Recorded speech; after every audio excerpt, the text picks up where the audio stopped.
Hi YouTube, and welcome to yet another full stack web app tutorial.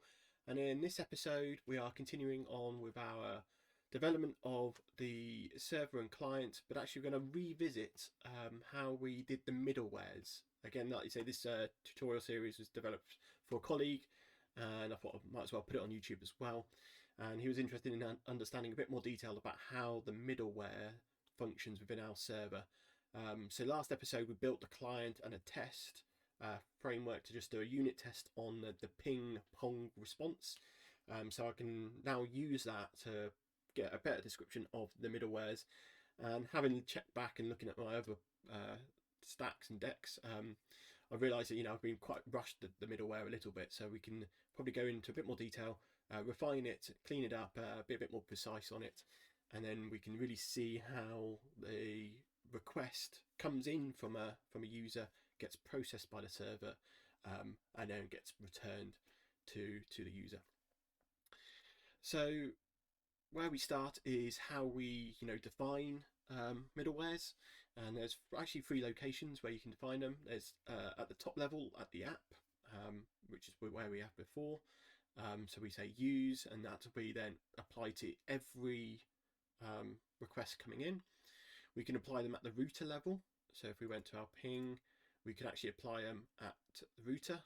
So across any of the routes within that router, would have that that middleware activated, and then we can have it at the very root level as well. So per route middlewares, so they get activated, and the order in which they get defined in the code is pretty much the order in which they get called upon. So what we use middlewares for typically is to verify, validate, authenticate the request, and make sure everything's all, I say, above board before you actually do any manipulation of the database, because you don't want to, like you say, break the database. You want to make sure that anything gets to that stage where you're about to update a user's details or a to-do list, that you've got to that stage that the data is in the format, in the structure, and it's of the right type to be submitted and for changes to be made. So if we go back and let's comment these out, and we can start, I'd say start afresh, but start by running through these examples, or we'll have to reintroduce them in a minute. So yeah, so let's say start with that fresh server. What actually I've learned is that we might want to do is actually start off with getting that JSON object. So in this example, we know that, well, we expect that all our requests are going to be in JSON format.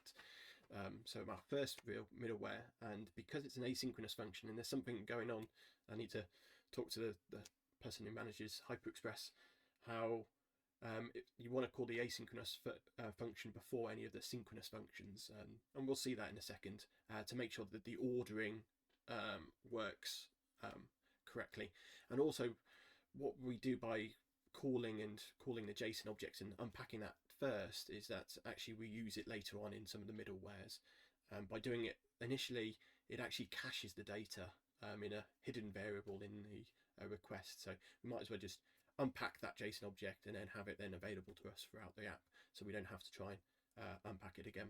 So I will show you that now. So the first thing we'll do is unpack that JSON object. So let's update and actually add another middleware then. So we call it, like, say, pass body.ts, and what it's going to do is going to pass the body of that incoming request.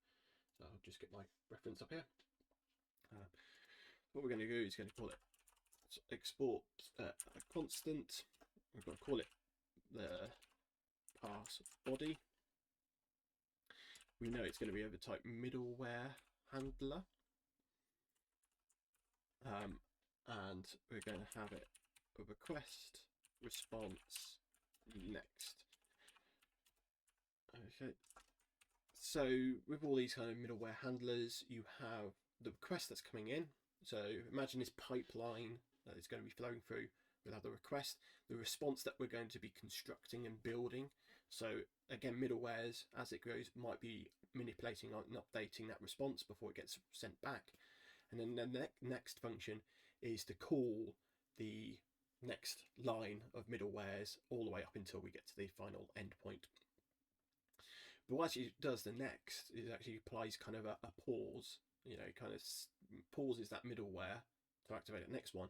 And what we'll see is that it works down the middlewares, gets to our endpoint, performs our request, and then returns up the middlewares. So there could be some lasting effects that you might want to do a check initially, perform this request, and then before it leaves, do some checks there.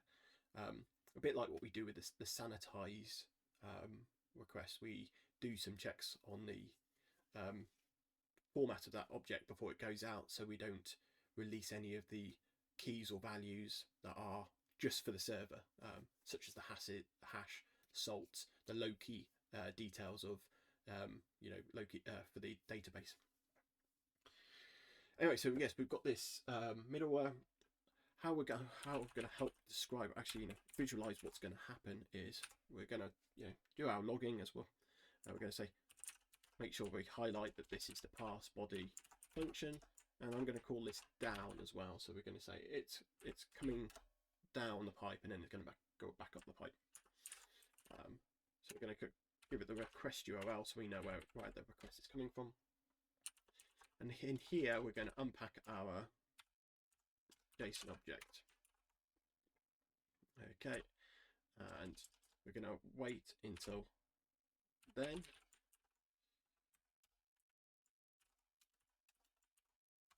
And we are just going to then console log, let's say pass, call it pass body next, because what we've done there is calling the JSON function will get the request object to actually go and pass that body into a JSON. If it can't do that, it will default to just an empty JSON object, and it also caches it behind the scenes, so when we call it again or we ask for that data, it just returns it. So we'll call that console.x, and then we will actually call our next function. So we're going to hold off to call the next function until then, and then we'll also do a console log post the next function to say pass body up. So what we'd expect to see is that the request will go down, so we'll see pass body down, we'll see pass body next, then the next middleware to activate, then the next, and then once it gets to our endpoint, it will do its manipulations, and then you'll see a series of ups as it comes back up the chain. The other aspect we want to just do for error checking is just to check if there happens to be an error trying to unpack that JSON object. Well, we can return a response here, so we won't go any further. We'll instantly just exit the pipeline with a status of 500 to say there's actually been like a server issue. But again, this is just for demo purposes and for debugging when it will report the error back out.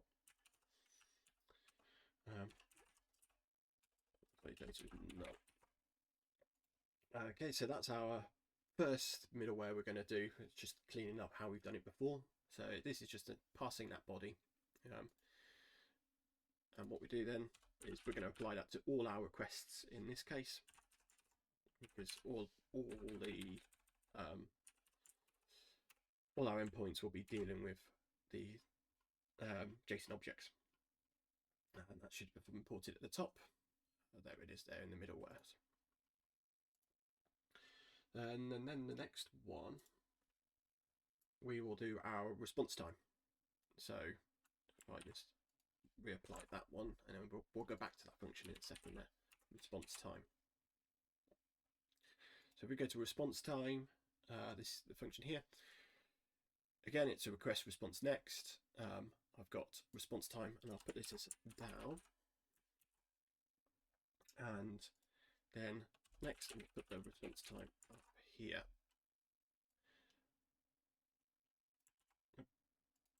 Let's across. So we'll see this. This should be the next in that order of operations. In the case for response time, I'll just double check on. I haven't cleaned this one up anymore. Great, yeah, maybe I should set it just to do a return it there, but it voids out anyway. So in response time, we create a start time. So when it hits response time, it goes right. We'll create a timestamp, and actually we then attach on the prepare. So this is pretty much on prepare. This event happens at the very end of all of this pipeline, and actually when the response is going to go out to the user, and this will occur. This could occur and exit at any stage. So, you know, if we were going to exit further down the pipeline, we might not come back up to response time. So we've put it on the prepare, so it'll always get sent on what the response time was. So this is just then computing that response time. And we've also activated that. And go back to my list of the order. Then we want to, let's say, use our sanitize. So we had that before. I've got to use sanitize. And if we go back to our sanitize function, I should just have these tabs. There we go. So what we're doing here again is on we're manipulating that JSON response object. So we're actually overwriting the function that exists on response.json to perform an extra step. So we're taking the original JSON function, storing that away. We're then overwriting that, and actually there was an easy fix to this expect error, and that's to actually return the call. There we go. So we're taking the original JSON function. We're then putting a new function overwriting it, adding our sanitizing the object, so double checking that any data that going back to the user is not going to contain any malicious information. Not malicious information, but information for the server. And then we will then return the actual original call. And again, we've got the next function to proceed down to the next process. If we just now do console log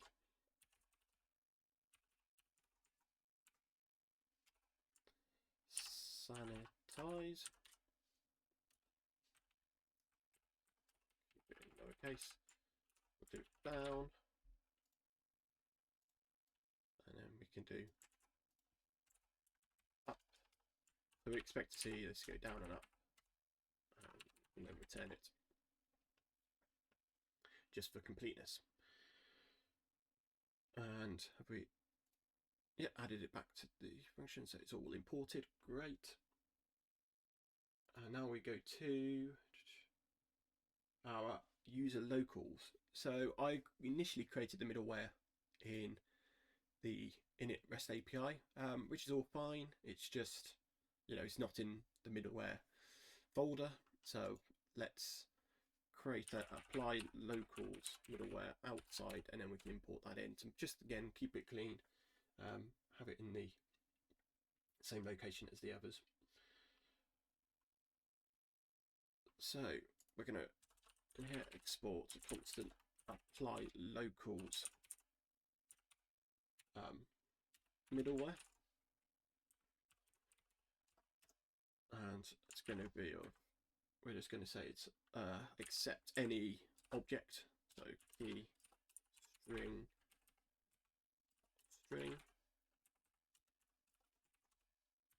and what it's doing is going to create a middleware within that function, and it's going to use those variables. So we're going to call that middleware apply.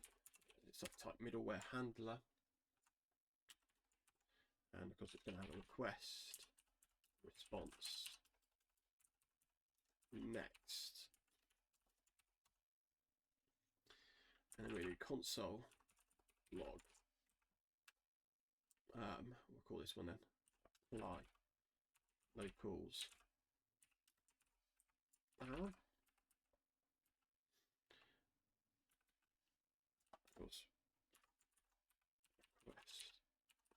URL, and we're going to then unpack the key values that we've got. So key.value, oops,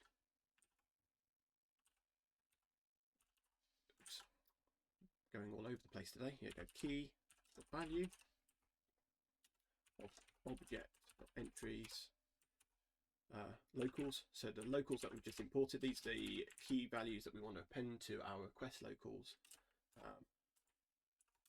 We're just going to do request locals key.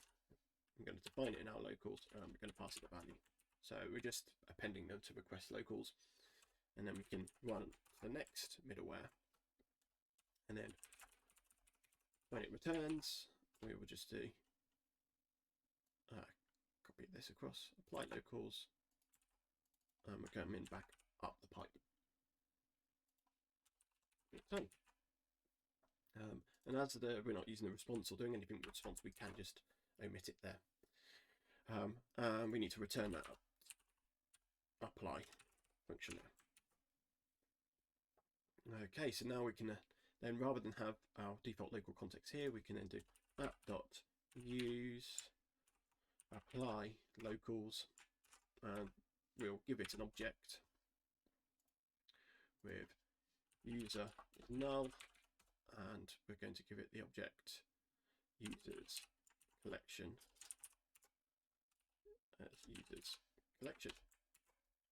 So it's exact same kind of format here. We're just wrapping it in an external function.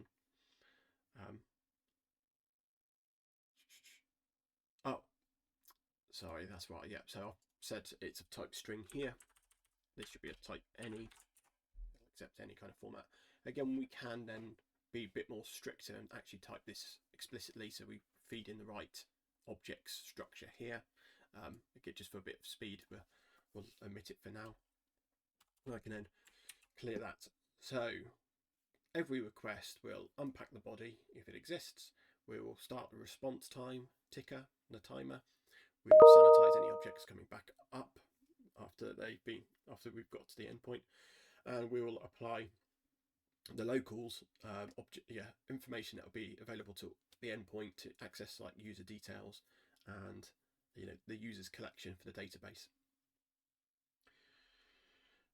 So then we get to the authenticate, and we'll use authenticate, and this is going to just check, as before, that if the user has a bearer token, that we then unpack it and say who they are. So if we go back to our authenticate function, and we can just update the log so we can see when this occurs, and we will want to, so those return, and we'll return there. So what we do first is unpack the locals. We'll check if the authorization is ahead in the request. If not, we'll just go to the next middleware and say this. We're not going to modify the local object at all, and just then it'll sit here waiting until we go back up the pipeline, and then we'll authenticate up and return. But if there is an authorization header, we'll go and grab it. We expect there to be a bearer token. If not, we'll exit early. If it is, we'll unpack the token, and we will then check if it's in the valid format. If it is, then we can add further like regexes here to be a bit more explicit in the check itself. And I do have that in my other middleware, but it all depends on the type of bearer token that you're using in the algorithm you're using. Here we're just splitting at the end, so this could be a bit more robust. We then decode that token against our secret, and then apply. If it's all successful, then of course that decoded token will represent our user, and then we hit the next. So then we go down the pipeline and sit here and wait, and then if all good, we'll then come back up and return. If not, well, there's an error there, then we'll catch it and again exit early from the pipe. So that's our authenticate endpoint there. So that's a lot. All of these middlewares applying across all our endpoints. We want to make sure that we've passed the body, we're timing how quickly we respond, we're sanitizing any objects being returned, we're applying the locals to be used further down the pipeline, and we're authenticating any requests going through. Then we get to where we've applied some specific endpoints. So we've used in the past authorize. In the case for ping, it's open to anyone to use, but authorize is for authorize making sure that the user has the right scopes. But as we're just using the ping today, we will go to our ping router, and traditionally we would just go straight to ping. What I think is be useful, and what we're going to do now is going to do a validate on all of our body objects. So if we get to this stage and to this endpoint, we're going to add to every endpoint a validate check, even if it's empty. We don't want them to send random data to a point that we don't need it, and that's where our validate function comes in. And again, we've got a middleware. I'll just bring up my checker here. Just scroll it down. There we go. So let's make sure we do console.log so we can see what's going to happen. Okay, we're going to call, of course, we're going to call this one validate. Let's just call it V as well, just to differentiate it from the top level one. Validate down request.url. And what this is doing is going to take that data. This time we are going to update this because we've applied that pass body up above. We can actually try and grab it from the cache. JSON will get it from the cache, but we have to await it. And like I said, we've had some issues. I've got some issues with using async requests further down the pipeline. So I use them at the top level. So we're going to validate this one and actually grab the cache because we expect it already to be there from the hidden, let's say, or non-typed object key that's in the actual request, and that is request dot _body _JSON. The first thing we will do some checks to make sure that it's undefined, that it's defined. If not, we'll just do a console log.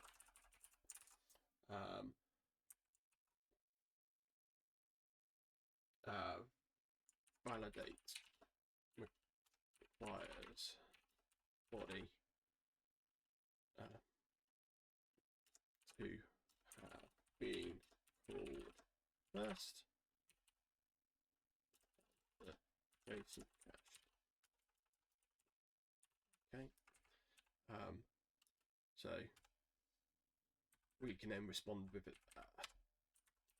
We could return there, just because we shouldn't be using this function if we haven't got the pass body one. It's like they're both dependent on each other. Let's do status. Let's call that one a 500 because it's just a server error because we haven't configured it correctly. We can say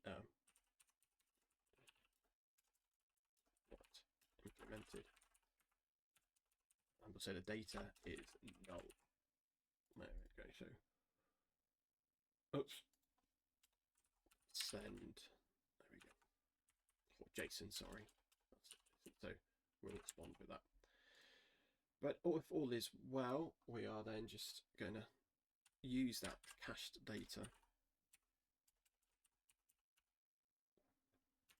Now we're going to expect another error because, again, this is a hidden variable. It's not typed, and the underscore, it suggests that we shouldn't be really using it. So we're just going to then just check against that variable whether it's of the type that we expect. There we go. So again, we expect an error there. If all is good, again, we will go to export next, and we'll then console log our, let's copy and paste this in, validate up, so we're returning, and then we would just return the end of that middleware. So that's our validation on, and we're going to try and apply that to every endpoint. To do that, because ping expects no, no data, what we want to do is actually create a type, and we're going to go export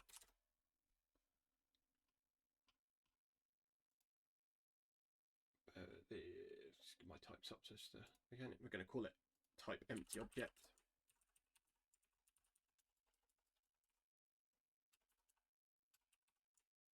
Oops, got spell today.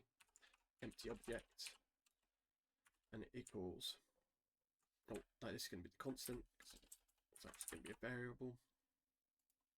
Type object, and it's going to have an empty and additional properties also false, so we expect totally empty object to be sent to us.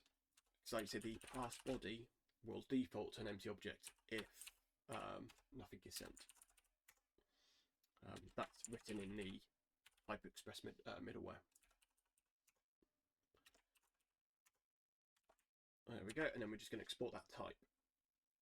So now, if we go to our ping router, we can get to the stage of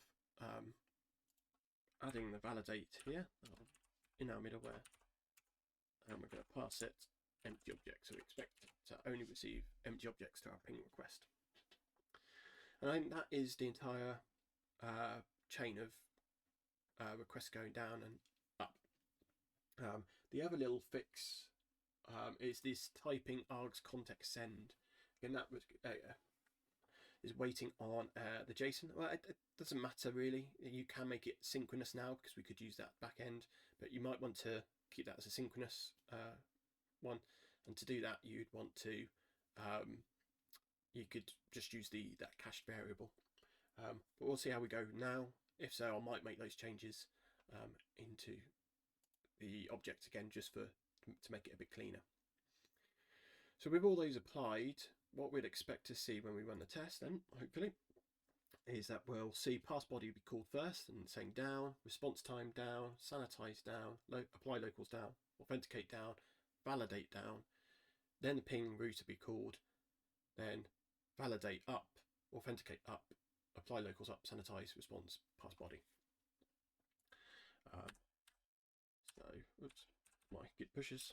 I'm trying to remember my previous ones. So let's do pnpm test server,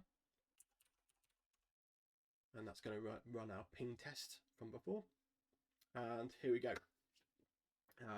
As expected, we have our pass body down. So again, that's the first one that we visited in our server, passing that body, and then it also automatically goes to hit that next function, just for us to say. So it's gone, pass the body done.